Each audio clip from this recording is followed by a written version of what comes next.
The Orient Express, a symbol of luxury, glided through the snow-covered landscape. But tonight, its splendor was marred by a chilling discovery. As the train raced through the darkness, a scream shattered the night's calm. In a first-class cabin, a wealthy businessman lay lifeless, a single stab wound to his chest. His safe, once filled with priceless jewels, now stood empty and agape. Panic spread through the carriages like wildfire. A murderer and a thief were among them, trapped on a train, isolated by a blizzard. The train's chief steward, a former detective named Jean-Pierre, took charge. He knew time was against them. With the tracks blocked and no communication with the outside world, he was their only hope. He began his investigation immediately, his sharp eyes scanning the crime scene.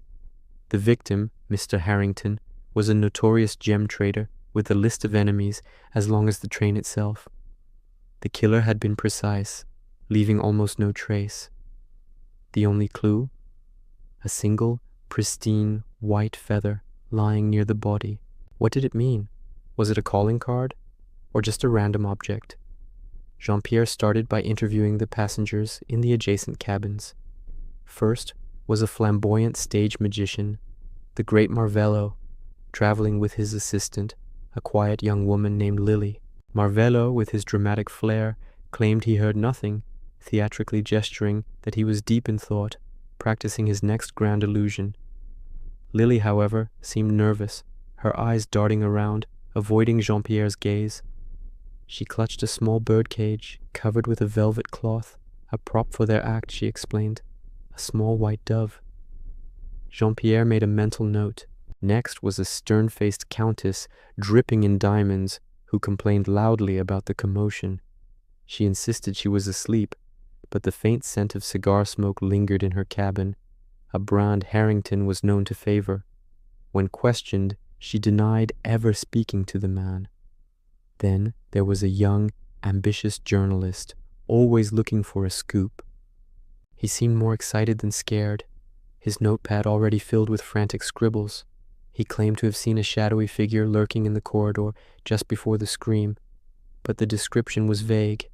Tall, wearing a dark coat, nothing more. Jean-Pierre gathered the suspects in the dining car. The tension was thick enough to cut with a knife. He presented the white feather. "This feather," he announced, his voice echoing in the silent room, "was found at the scene. It belongs to a white dove." All eyes turned to the great Marvello and Lily. Lily visibly paled. Marvello scoffed, "A mere coincidence. My doves are for my act, not for this." He pulled the cloth off the cage, revealing not one, but two perfectly calm white doves. One mystery solved, but the real puzzle remained. Jean-Pierre then turned his attention to the Countess. "Madame," he said calmly, "you claimed you were asleep. Yet your cabin smells of Mr. Harrington's favorite cigars, and I couldn't help but notice the small, almost invisible scuff marks on your shoes, marks consistent with forcing open a heavy safe." The Countess's composure cracked. She admitted to meeting Harrington. He had blackmailed her over a past scandal, and she had gone to his cabin to pay him off, only to find him already gone. She panicked, saw the open safe, and decided to take back what was hers, leaving in a hurry. She was a thief, yes, but not a murderer. She swore she never saw him. The investigation seemed to be at a dead end. Everyone had a secret, but did anyone have a motive for murder? Jean-Pierre re-examined the evidence in his mind. The feather, the cigar smoke, the shadowy figure. It was all a distraction.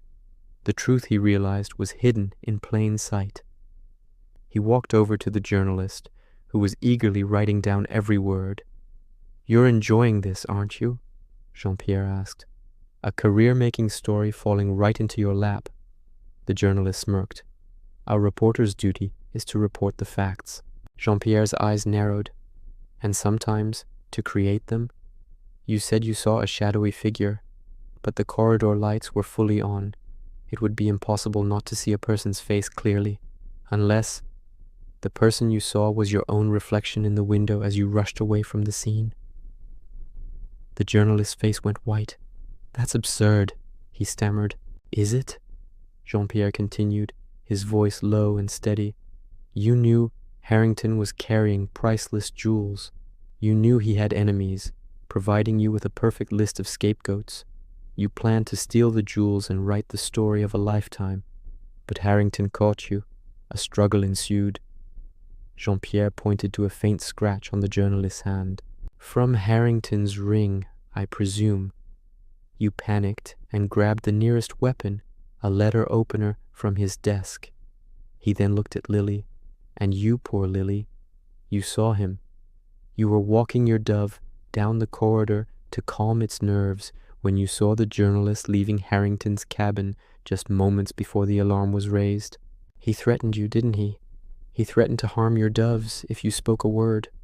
That's why you were so terrified. Tears streamed down Lily's face as she nodded, finally breaking her silence. Cornered, the journalist confessed. His ambition had twisted into a deadly obsession. He had crafted the perfect story, but he had become its villain. The case of the Orient Express murder was closed. As the snowplows finally cleared the tracks and the train began to move again, a sense of relief washed over the passengers. Justice had been served, thanks to the sharp mind of a retired detective who proved that even in the most isolated of places, the truth will always find a way to come to light.